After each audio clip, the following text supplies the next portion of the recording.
yra irgi vienas iš sunkesnių, tai yra tikėjimo veiksmas. Tai yra, kai tu tiksliai nežinai, kas bus ateityje, sakykime, nežinau, tu statai namą, ar ten kuri verslą, ar ten keliauji kažkokią kelionę, ir tu nežinai, kas bus. Tau pasiseks ir nepasiseks. Tave užgrius kažkokie tai audros, rūpesčiai ir kliūtis ir kažkokios trūkumai, ar tau vėjas bus palankus ir seksis ir bus švies giedra saulė ir bus pilna energijos.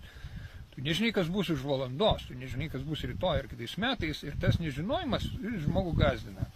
Bet ką moko dvasiniai mokymai? Jie moko, kad tikėjimo galia, tik jos pagalba yra šitie rūpesčiai išsprendžiami. Tikėjimas yra, galima sakyti, yra super veiksmas, super dvasinis veiksmas, tai yra nežinojimo įveikimas, nes jeigu mes remiame žinojimu, tai visi yra gudrus, kurie žino situaciją ir aplinkybės. Bet jeigu tu nežinai ir tą įveikti, ir prieš pastatyti tam